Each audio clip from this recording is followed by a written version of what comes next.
Politico reported this week that behind the scenes, some of Donald Trump's closest allies and the aides to some of his closest allies are actually terrified about what the man is going to do this summer. So in case you're not familiar with it, Donald Trump is planning on resuming his little hate rallies starting in June, going through July. And if those are successful, he's going to continue to do them, I guess, from here on out. But his aides, not his aides, sorry, the aides of some of his allies who spoke to Politico think that this is absolutely going to destroy the Republican Party. I think a better way to say that would be to continue to destroy the Republican Party, because that's actually what's happening right now because of Donald Trump.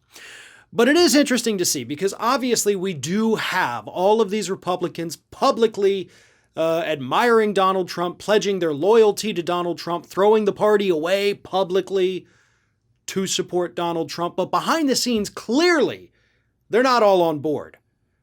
Here is what one of the aides had to say about Trump resuming these rallies. If we win the majority back in 17 months, it's going to be in spite of Trump, not because of Trump. He will totally take credit if we win the House back, but it won't be because of him. This guy is a disaster. Adam Kinzinger also went a little further. Of course, he is a never Trump Republican.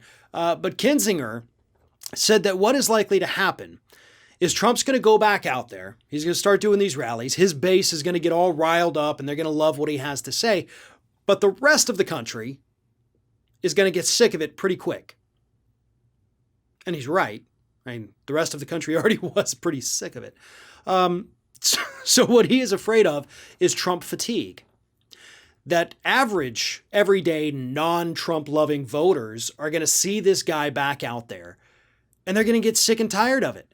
And they're going to remember, oh yeah, this is what we rejected. And this guy is a Republican. He's clearly leading the Republican Party. So I'm going to steer away from this and I'm going to punish them because I am so sick and tired of this guy and his lies and his conspiracies and his hate. Because that's what these rallies really are. They are hate rallies.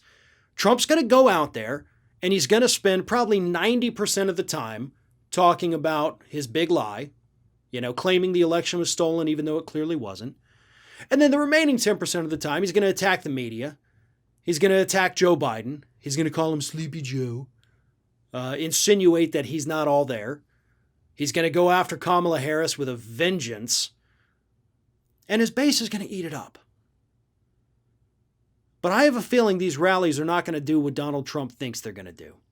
Aside from the Republican concerns about these, that it's going to destroy the party and get people pissed off, till the midterms, I think what it's going to do is it's going to show him that he really doesn't have as many supporters as he thinks he does. The first rally, maybe the second one as well, they'll be packed out, absolutely. But people are going to get tired of this shtick, even some of his most ardent supporters. You don't want to go and just hear the greatest hits, You want to see the band perform something new. You don't want to see the same performance over and over and over and over. It gets quite boring. And I think that's what's going to happen. The audience sizes after this first one or two rallies are going to diminish, and they're going to diminish very quickly, I believe.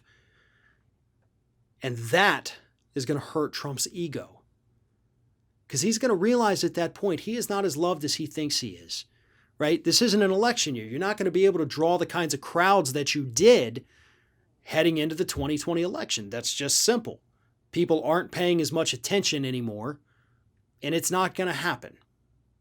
So this whole thing, from start to finish, no matter which angle you slice it from, is going to be a disaster. But at least it's going to be a disaster just for the Republican Party. And that's something I think we can all appreciate.